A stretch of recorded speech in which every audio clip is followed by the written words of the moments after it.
Sebagai orang tua, Muhammad Rauf dan Feni Salvianti, 16 September silam mereka melahirkan bayi yang diberi nama Al-Hafiz di Rumah Sakit Islam Jakarta Cempaka Putih.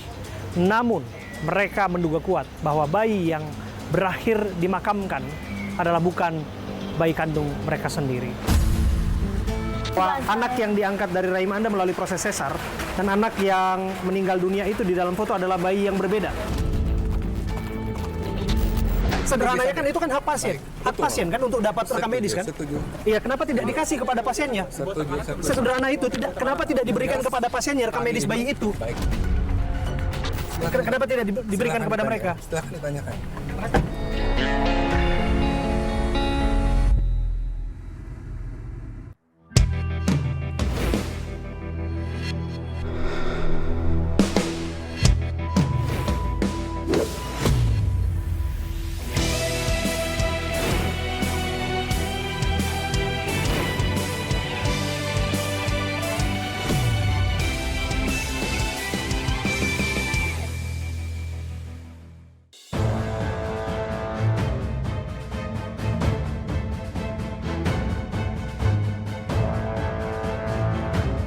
Pasangan suami istri Muhammad Rauf dan Feni mendatangi kantor KPAI di kawasan Menteng, Jakarta Pusat setelah video curhatannya viral di media sosial. Pasalnya Pak Sutri ini mengaku jika bayi mereka yang lahir pada 16 September lalu tertukar dengan bayi lain. Dugaan tersebut muncul karena pihak Rumah Sakit Islam Cempaka Putih, Jakarta tidak menunjukkan sang bayi kepada ibunya. Pihak keluarga juga dilarang melihat bayi dengan alasan masih dalam perawatan medis. Kemudian 2 hari setelah dilahirkan, bayi Rauf diinfokan meninggal dunia. Rauf yakin jika bayi yang dilahirkan istrinya tidak bertahi lalat di wajah, namun bayinya yang diinfokan meninggal memiliki tahi lalat.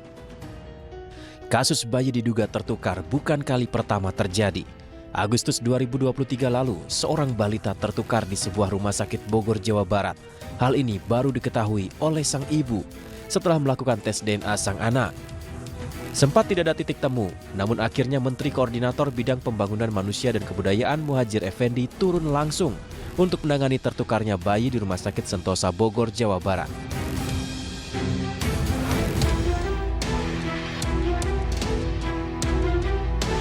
Sebagai orang tua, Muhammad Rauf dan Feni Salvianti tentu hari ini diperhadapkan pada persoalan kegentingan yang mereka tidak pernah bayangkan. 16 September silam mereka melahirkan bayi yang diberi nama Al-Hafiz di Rumah Sakit Islam Jakarta Cempaka Putih. Namun mereka menduga kuat bahwa bayi yang berakhir dimakamkan adalah bukan bayi kandung mereka sendiri. Dengan beberapa kejanggalan yang sudah mereka ungkapkan, dengan beberapa hal-hal yang mereka curigai, termasuk rekam medis yang belum pernah mereka dapatkan, tinggi bayi yang menurut mereka tidak sesuai dengan ukuran, termasuk ciri-ciri tai lalat yang disebutkan pada jasad bayi adalah bukan bayi yang dilihat dengan mata kepala oleh Muhammad Rauf sendiri. Saya Abraham Silaban, saya hadir di Kantor Komisi Perlindungan Anak Indonesia (KPAI). Ini adalah momen di mana mediasi dilakukan antara pihak pengadu, dalam hal ini Muhammad Rauf dan juga istrinya Feni Salvianti bersama dengan pihak manajemen Rumah Sakit Islam Jakarta Cempaka Putih. Dihadiri oleh pihak Polres Jakarta Pusat, termasuk dalam hal ini sebagai mediator adalah pihak KPAI. Lepas dari proses yang akan berlanjut, ekshumasi sudah dilakukan, kemudian juga tes DNA sedang berjalan, tinggal menunggu waktunya. Tapi proses mediasi dan percakapan sudah dimulai. Apa dibalik ini semua tentu kita akan nanti. Tapi lepas daripada itu, kok bisa iya kasus bayi tertukar terjadi lagi? Saya Abraham Silaban, dalam program AB+, saya juga mengikuti dari awal hingga akhir proses bayi tertukar di Bogor 2023 silam. Kami sempat kawal sampai dieskalasi ke Menteri Koordinator PMK saat itu, Prof. Muhadjir Effendi. Dan hari ini terjadi lagi mirip-mirip dugaan, sekali lagi dugaan kasus bayi tertukar. Apa iya bayi ini betul-betul tertukar? Kita akan kawal terus dalam program AB Plus. Saya akan mengawal kasus ini. Saya akan lihat nanti bagaimana proses percakapan yang sedang berlangsung. Sangat disayangkan tentu saja kita hadir di sini. Saya ingin ajak Anda untuk masuk ke dalam. Dan ini adalah tempat di mana sesungguhnya pihak manajemen rumah sakit itu hadir. Setelah mereka memilih untuk bicara lewat semacam rekaman video oleh pihak direktur rumah sakit.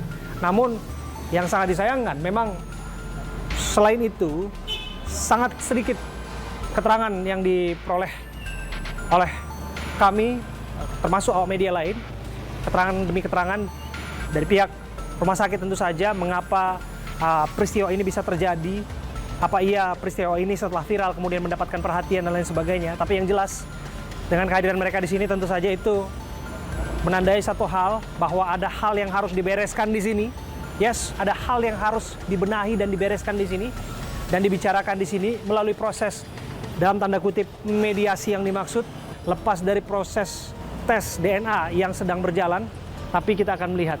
Dan yang menarik, KPAI adalah tempat di mana kita biasanya mendapatkan informasi seleluasa mungkin, seterbuka mungkin. Karena mereka melakukan itu sebagai upaya advokasi kasus-kasus yang berkaitan dengan anak. Tapi kali ini mediasi dilakukan secara tertutup. Kami pun tidak bisa mengakses masuk ke dalam. Karena ini atas dasar pertimbangan tertentu. Nah, tentu kita menghargai apa yang terjadi di dalam percakapannya. Tapi kita juga tentu berharap transparansi harus juga dijunjung tinggi dalam upaya memberikan informasi, memberikan hal-hal yang perlu untuk diketahui sebagaimana bentuk dari tanggung jawab sosial yang mana informasi ini sudah tersebar luas, publik sudah menanti apa jawaban dari proses ini semua. Tapi ya, saya Abraham Silaban, saya dan teman-teman media lain hanya diberikan akses di depan kantor KPAI, yang mana sebelumnya tentu saja kita bisa akses kemana saja di depan kantor ini. Tapi apapun itu, yes, kita hargai. Kita akan ikut prosesnya dan kita akan nanti apa yang terjadi di dalam sini. Saya Abraham Silaban, kita akan kawal kasus ini.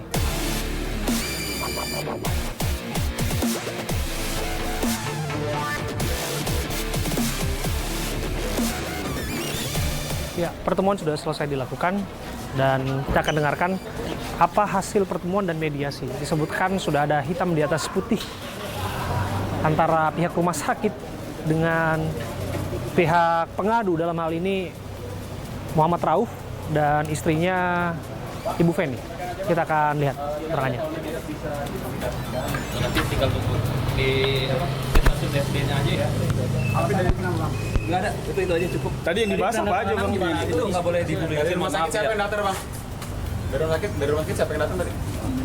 Kalau itu direktur ya. Nggak ada jelasin alasan spesifik. Nggak ada, kita nggak boleh publikasikan itu aja. Kenapa nggak boleh dipublikasi, Pak? Udah nggak bisa. Itu maaf ya, mohon maaf. ada tekanan kan? Nggak ada.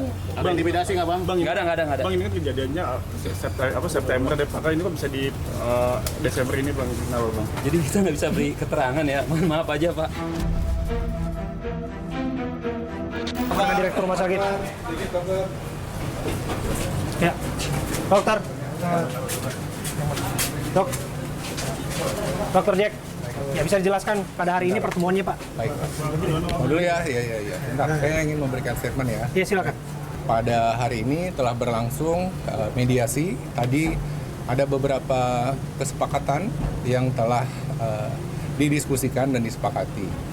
Saya coba ingat-ingat ya. Yang pertama adalah kita bersepakat bahwa kita hendak menunggu hasil tes DNA yang kemarin disampaikan akan keluar dalam waktu paling lambat 2 minggu, mulai dari ekshumasi kemarin, tanggal 17.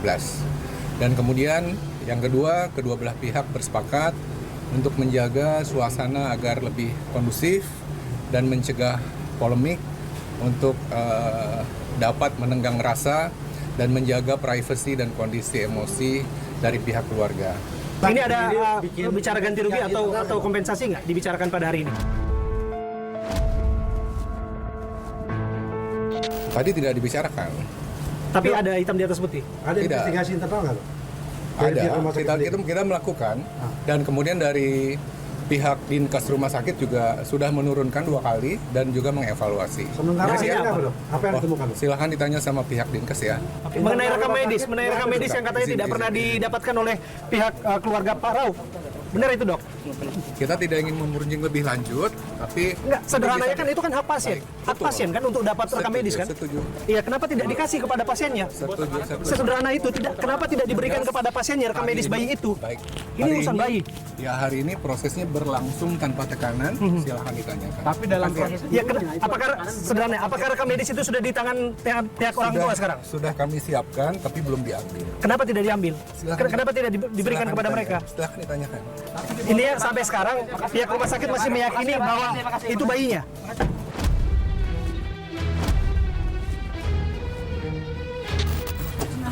Ini luar biasa nih. Ini pihak rumah sakit yang sangat menutup informasi bagi kita. Ini sangat disayangkan tentu saja ya. Kita berharap ada transparansi dalam hal ini dan kita akan tunggu saja seperti apa hasil tes DNA-nya. Lagi dan lagi keterangan yang kita dapatkan itu jadi pegangan bagi kita untuk meneruskan apa yang sudah kita mulai hari ini. Dan tentu saja kita berharap bahwa proses ini akan terus berjalan, akuntabel dan transparan, dan kita berharap akan ditemukan jawaban dari semua kejanggalan, kecurigaan, CCTV, rekam medis yang tidak diberikan di hari pertama begitu lahir, dan kemudian orang tua yang tidak disebutkan bisa melihat bayinya dan segala macam, termasuk kecurigaan, termasuk disebutkan ada dokter sesar yang menangani, yang disebutkan diduga dokter ini juga berkata-kata bahwa ada kecurigaan bahwa itu bukan bayi yang dibantu dilahirkan. Kita akan terus telusuri. Usai mediasi dilakukan di kantor Komisi Perlindungan Anak Indonesia, di tengah guyuran hujan, saya Abraham Silaban berbincang dengan kedua orang tua Al-Hafiz, bayi yang diduga tertukar. Sobat saya Abraham Silaban, saya duduk bersama dengan Muhammad Rauf dan Feni Selvianti, pasangan suami istri, ayah dan ibu yang hari ini sedang berjuang, yang disebutkan bahwa dalam tanda kutip ya, Al-Hafiz almarhum. Ya, Muhammad Al-Hafiz Arfaida. Ya, itu nama bayinya. Ya. Oke, dan ini menjadi perbincangan publik belakangan ini karena ada dugaan bayi tertukar. Begitu ya? Ya, Mas Rauf ya? Iya. Dan Mas Rauf sudah speak up ya soal itu ya, Mas Rauf ya. Kita sudah lihat beberapa statementnya dan lain sebagainya. Tapi saya mau sampaikan terlebih dahulu bahwa saya hadir di sini untuk mendengarkan apa yang disampaikan oleh Mas Rauf, Mbak Feni juga. Dan ini bukan pertama kali saya, Abraham Silaban, melihat, mengamati, bahkan mengawal lewat pemberitaan kasus bayi tertukar. Pernah tahu kasus bayi tertukar di Bogor? Pernah. Nah, di Bogor kan? Di Bogor yang setahun dirawat, disusuin, dirawat, sampai tumbuh setahun, ternyata itu bukan darah dagingnya sendiri. Itu juga dari rumah sakit tertukarnya. Betul? Tahu juga kasus itu? Tahu. Dan kami juga turut andil di sana untuk memastikan bahwa informasinya sekomprehensif mungkin, termasuk kami juga bantu audiensi bertemu dengan Pak Menteri waktu itu. Sampai ada atensi dan prosesnya berjalan lancar, ternyata betul DNA silang, ternyata itu bukan bayinya. Jadi kalau bisa dikatakan ini, kalau hasil positif untuk tes DNA-nya, ini bukan yang pertama kali terjadi dalam kasus rumah sakit di Indonesia. Cerita kepada kami dulu, Mas Rauf, gimana perasaannya hari-hari ini? Ya hari ini saya kurang mau ngapa-ngapain kurang enak bang. Kenapa? Ya kepikiran aja masalah ini bang. Untuk sebelum anak saya kelar kasusnya masalahnya. Oke. Yang sangat mengganggu Mas Rauf itu di bagian mananya? Ya kan hanya kan belum ada kejelasan ya untuk hasil DNA kan, makanya dari ini kita mediasi untuk dia minta kejelasan untuk dari pihak rumah sakitnya untuk ini untuk bisa memfasilitasi DNA gitu. Dan saya dengar bahkan pekerjaannya juga udah sampai betul-betul terganggu. Terganggu bang. Sampai saya izin dimana-mana sama atasan saya bang. Oh ya? Nah, saya izin terus tanyain. Ini kan masalah pribadi bukan masalah pekerjaan. Jadi bapak jangan izin terus kayak gitu bang. Jadi saya masalahnya gimana? Kan saya baru kontak setahun bang. Ini juga mau bingung mau setelah ini gimana. Bahkan kami dengar juga pihak rumah sakit sempat juga berkunjung ke sana dan sempat dipanggil ke HRD di sana, betul? Iya, saya dipanggil HRD. Karena kami pun nggak pernah mengundang mereka untuk ke sana. Sempat dia WA di hari Minggu. Kan dengan alasan mereka kan di hari Minggu nggak ada pelayanan, Bang. Jadi saya tiba-tiba di WA sama pihak dari customer-nya gitu kan untuk dijadwalkan untuk hari Senin. Saya bilang nggak bisa, mohon maaf. Saya kerja. Mungkin schedule di hari Sabtu Minggu, hari libur. Cuma saya bilang kalau mereka nggak bisa mengikuti saya, tapi saya harus mengikuti mereka gitu. Dan waktu itu kami dengar ada indikasi tertekan juga Anda ketika dipanggil oleh pihak perusahaan dan itu juga ada pihak rumah sakit waktu itu di situ. Iya, kami soalnya pas datang itu kami nggak dikabarin. Terus saya tiba-tiba dipanggil sama leader saya, ada apa? Saya bilang gitu kan. Saya nggak tahu kan masalahnya dari pihak rumah sakit datang kan gitu kan. Setelah kami dipanggil, ketemu sama HRD saya gitu. Ketemu sama HRD, kami cerita tentang ini HRD itu udah tahu masalah ini viral, udah nyampe kemana-mana media. Jadi itu HRD saya untuk menengahi kasus ini. Jadi pengen ada, biar nggak panjang jadi maksudnya Bang. Jadi biar ada penengahnya gitu Bang. Karena takut dari pihak perusahaan takut terbawa-bawa masalah ini gitu. Jadi kami bikin surat untuk menandatangani surat perjanjian kesepakatan antara maupun hasil positif mau hasilnya positif dan negatif itu bakal secara keluargaan Bang gitu. Secara keluargaan. Jadi Anda waktu itu disodorin kertas untuk menyelesaikan persoalan itu lewat kekeluargaan. Iya, jadi kalau positif mau negatif harus lewat kekeluargaan gitu, ke pihak rumah sakit. Oke, dan Anda tantangan waktu itu ya? Ya karena saya tertekan Bang di situ Bang. Karena saya nggak ada pilihan, karena itu atasan saya sendiri yang minta.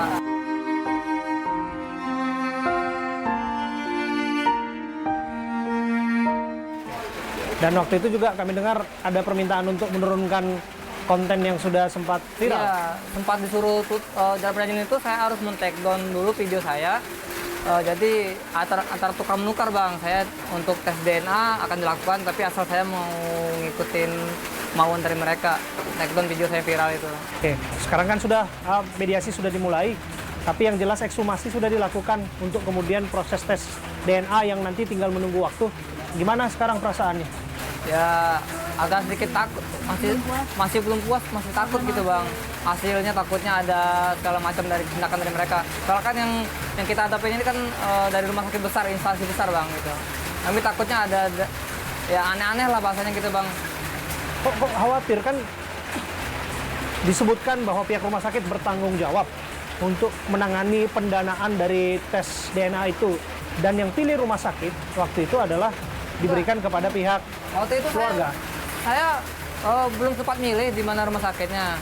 Tiba-tiba ada polisi yang nelpon saya, tiba-tiba menyuruh untuk menawarkan untuk ekshumasi untuk. Jadi saya belum dari kami juga belum. Dari minta bertemu, terus kita nggak bisa bertemu. Terus tiba-tiba memutusin hari Selasa buat ekshumasi, memutusin sendiri gitu. Dari kami belum memilih. Masalahnya kami juga belum jawab di rumah sakit mana kami akan melakukan tes DNA. Tiba-tiba dari polisi turun tangan ya untuk menghubungi kami untuk besok Bapak mau ada estimasi. Tapi percayalah ya bahwa ini dijalankan secara profesional, ini dijalankan secara transparan. Yang kami dengar nih bahwa itu sudah dimulai prosesnya di Rumah Sakit Polri. Iya. Rumah Sakit Polri di Kramat Jati, Jakarta Timur. Dan mereka juga punya alat-alat itu, aparat kita, dan kita yakin lah bahwa mereka akan menjalankan itu profesional. Ada rasa khawatir atau apa? Ya khawatir Bang, soalnya kan zaman sekarang apapun bisa dibeli dengan uang Bang. Uang yang berkuasa. Uang yang berkuasa di sini gitu kan.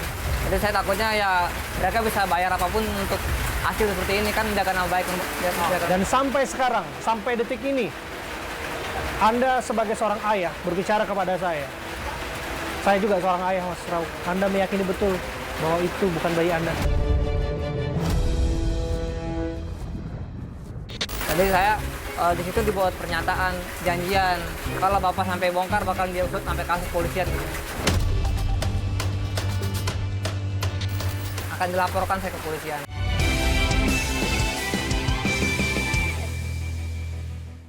Masuk angin, Bejo Jahe